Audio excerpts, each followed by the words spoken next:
really had a wonderful time. I learned a lot of things about how to achieve generational wealth. Wealth creation. Ability to see. We should always see opportunities in chaos.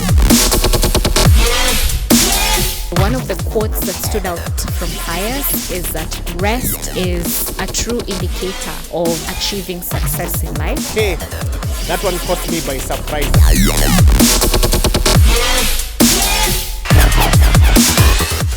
So we scratched our heads and we realized we need to create a solution.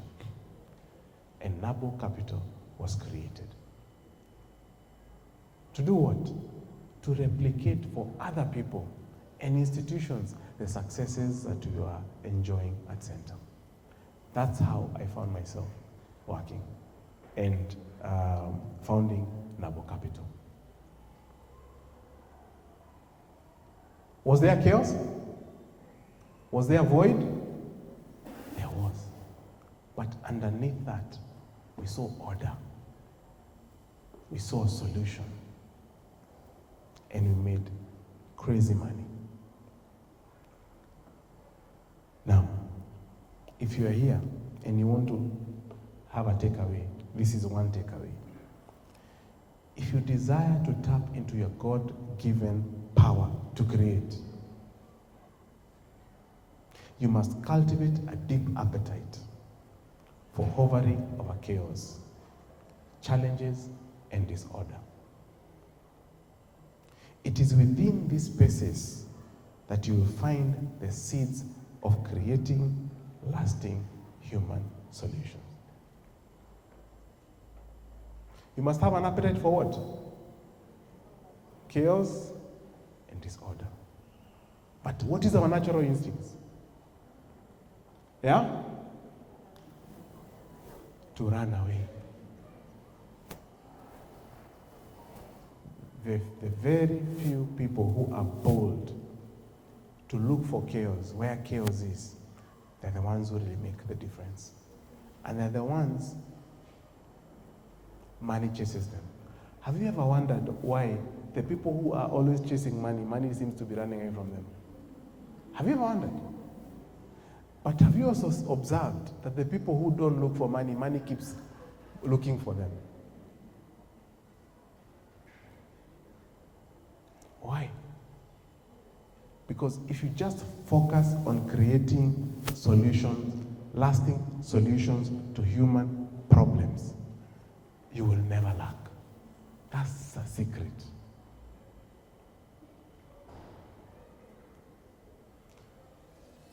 So don't look for opportunities.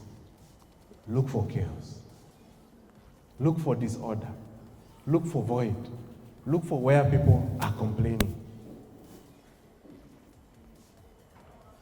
Which is the wealthiest company in East and Central Africa today?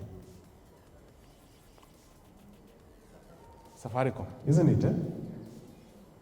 Do you remember 15, 20 years ago when we didn't have phones?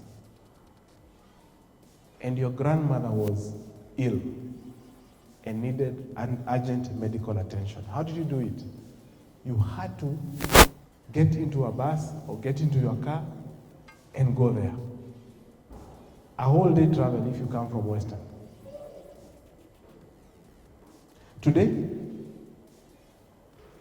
you call your auntie, cousin, M-Pesa them, and tell them, let's meet at the hospital. Or tell me what is going on in the hospital. Why? Because Safaricom created something really needed. Which was what? M-Pesa. If you create, you will never lack.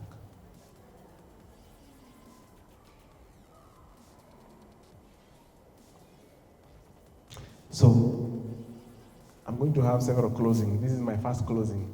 I'm in a church environment, so I can have several closings, right? So, my first closing on this subject of ability to see.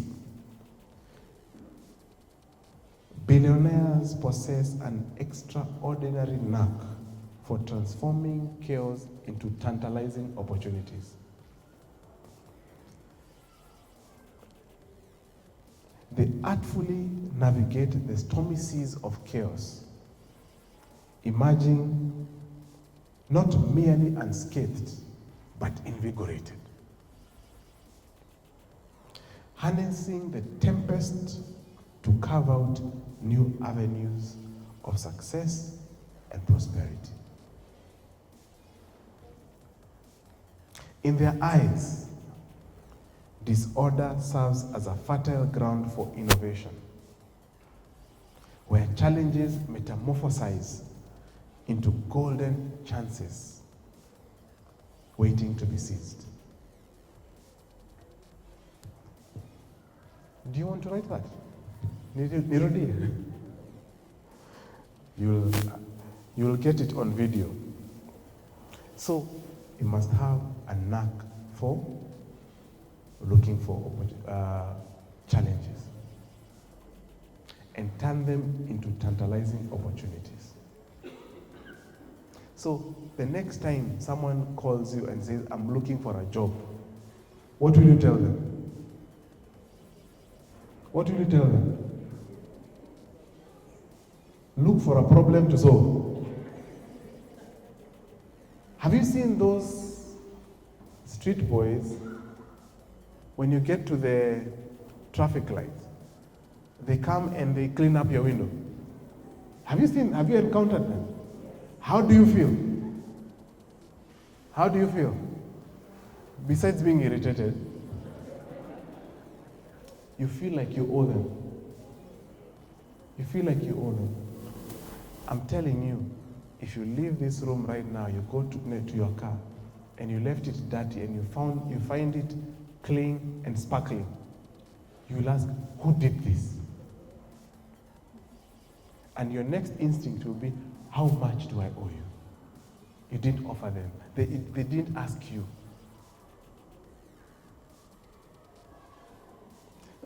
It's a mindset thing. Do we go to the next one? The next unique ability of wealth creators is ability to act. Ability to act.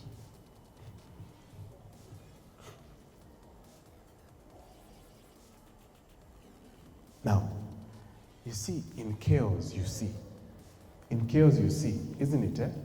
Seeing is not enough. Seeing must be followed by action. Creation is the act of bringing something into existence that did not previously exist. It involves the process of transforming imagination or potential into reality.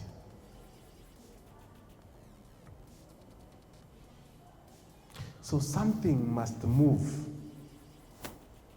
to bring what you're seeing in the spirit into the physical. The difference between what you see in the spirit and what is in the physical is action. That's the bridge. Again, Genesis chapter 1, verse 3. Isn't it amazing all the nuggets for creating wealth are in the first chapter of the Bible? Na tumepitia hapo mara mingi sana.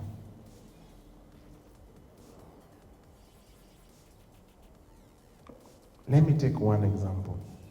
In verse 3, then God said, let there be light. And there was, let there be. Let there be. Creation is an act of saying, let there be. Bringing something into existence that previously did not exist. That's creation. So God said, let there be. But also, I want to emphasize that there is a speaking. Things in the spirit are birthed through what? Speaking. You see the opportunity in the chaos, then you start speaking. Say, Out of the heart flows the issues, isn't it? Out of the mouth flows the issues of the heart, isn't it?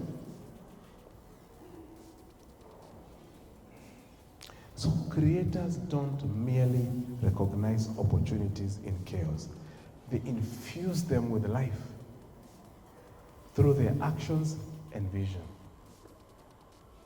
So, who is a creator? Is a life giver. A creator is a? You infuse things with life. By the way, you know there are people, if you give them ideas, they die.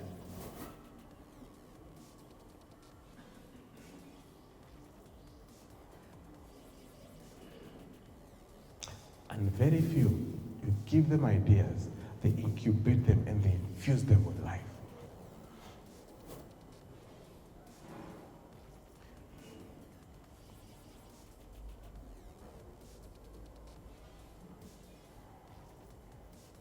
So a creator must have the ability to act.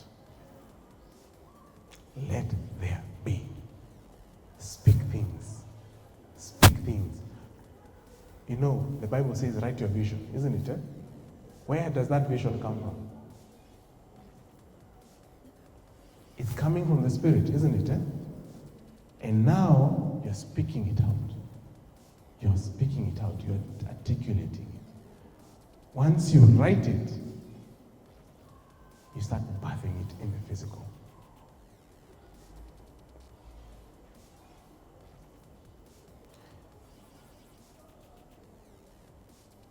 In 2011, BOC Kenya, you guys know the company called BOC? BOC Kenya sought to acquire a majority stake in Cabacid. Do you know Cabacid? They sell carbon dioxide. Anytime you open a soda, it fizzles, isn't it? Because it has what?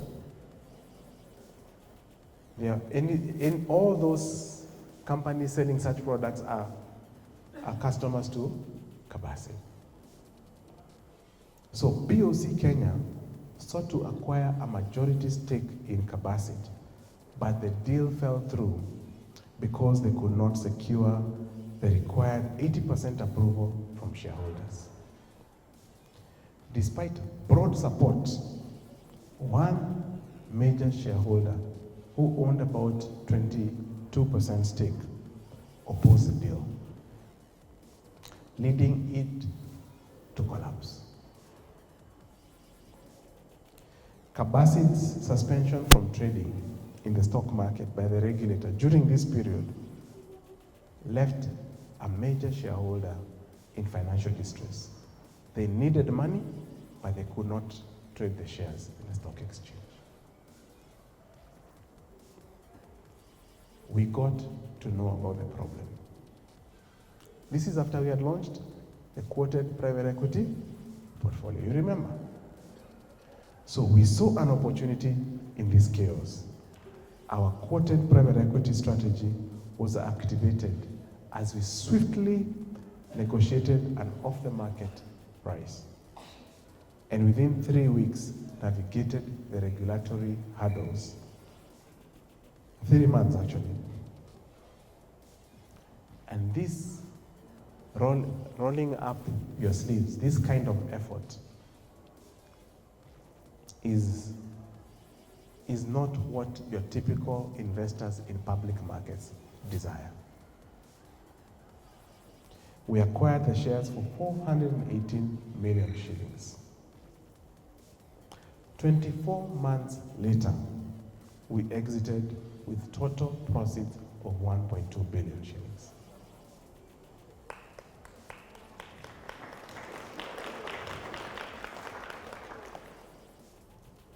Was it easy? It was not. It takes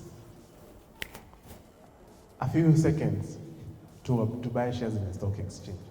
This one, to negotiate the share price, took us 3 weeks.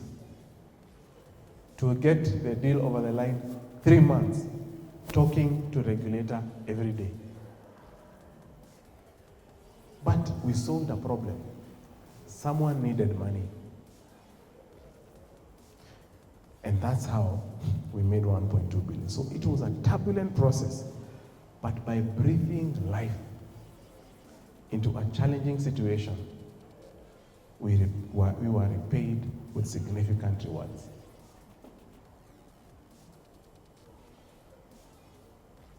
You want another example? This one was in Tanzania. In 2014, I encountered a Tanzanian blue chip company with an unusual price chart. It was resembling a staircase. Stays flat, goes up, stays flat, goes up, stays flat, goes up. I've never seen anything like that in my investment career. Flat periods followed by incremental rises. This pattern, combined with a deep dive research into the company's fundamentals, revealed an astonishing undervaluation with potential to triple or even quadruple in value. But there was a problem. There's always a what? There's always a problem. However, the Tanzanian regulation at the time restricted foreign ownership to 75% of any listed company. And this company had already reached this limit. So, what did I do? Hover. Tell your neighbor, hover. You hover. You hover over this challenge. After careful consideration, an unexpected opportunity arose. One of the major shareholders, a development financial institution, holding about 20% stake of the company, was looking to exit. Tanzanian law granted local investors the first right of refusal. Tanzania is strange. First of all, it's for Tanzanians. But if they lacked the appetite to take it all, the opportunity would be open to East Africans. And there came my window. I crafted a compelling investment thesis and secured approval for 2 billion shillings to seize this opportunity. However, we had another problem again. Tanzania is a very illiquid market. And we imagined if we locked in 2 billion shillings in Tanzania until I don't know when, it was going to cause us trouble. So we decided to scale down our investment to 800 million and seek additional investors to cover the remaining shares. I remember that day. I swiftly moved to execute our investment. And then I partnered with another investor based in the UK. Over a period of like 3 months, we were the biggest investors in Tanzania. Even the regulator would call me on my cell phone. Pius, is this your deal? Yes, okay, fine. It is you again. I approve.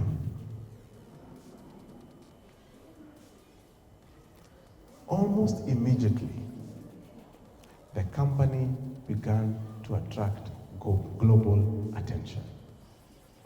Now, what I was seeing, everybody began to see. And the share price began to surge from 2,000 Tanzanian shillings to 19,000 Tanzanian shillings. Even though our plan was to hold the investment for 7 years, it matured too quickly that after 28 months, we exited our 800 million investments and repatriated 3.3 billion shillings.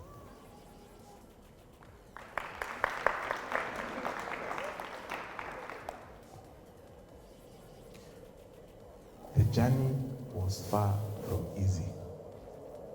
It was filled with chaos and risk. But by turning a challenging situation into a unique opportunity, we achieved remarkable success. Ability to, the first one is ability to, then the ability to, I could have seen, but because I see the challenges, I could have held back from acting. Ability to see must be followed by ability to act decisively. So, what is your takeaway? This is a story now. The question is, what will happen from today? What is your takeaway? Your takeaway is, you must learn to act decisively and collaborate with others. When a promising opportunity arises, we act quickly and seek strategic partnerships. By combining resources and expertise, you help yourself to navigate difficulties and achieve significant rewards.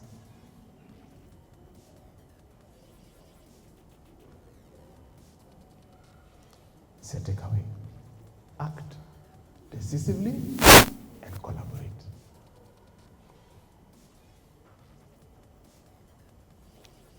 My second closing, so that now we go for lunch, is 1:30. I want to make 3 quotes. Opportunities are usually disguised as hard work. So most people don't recognize them. Opportunities are usually disguised as hard work. So most people do not recognize them. You need a different mindset. This was Ann Landers. Jim Rohn also said something very interesting about this. Successful people do what unsuccessful people don't want to do. Successful people do what unsuccessful people don't want to do. So he advises, don't wish it was easier. Wish you were better. Wish you were better. Don't wish it was easier. Wish you were better. I had a lot of character development in all this. It's not coming out clearly, but there was a lot of character development. The final quote by Pablo Picasso. He says, action is the foundational key to all success. I hung around the late Dr. Chris Kirubi. I would go to his office. I'd be seated in front of him. He is talking to me. His PA is talking to him. His landline, he's talking to someone. And then his 2 phones, there are also 2 people calling him. 5 conversations at the same time. And then he will tell me, Pius, continue, I'm listening.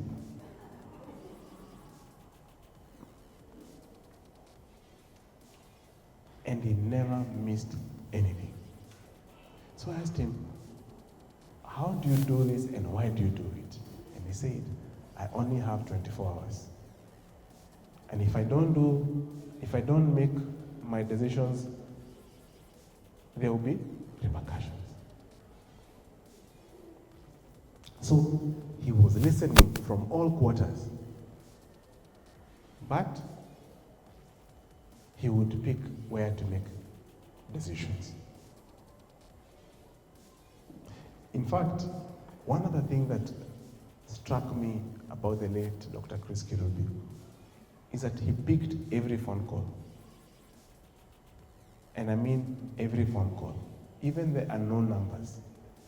Because he always said, you don't know what you're about to miss if you don't pick that phone call.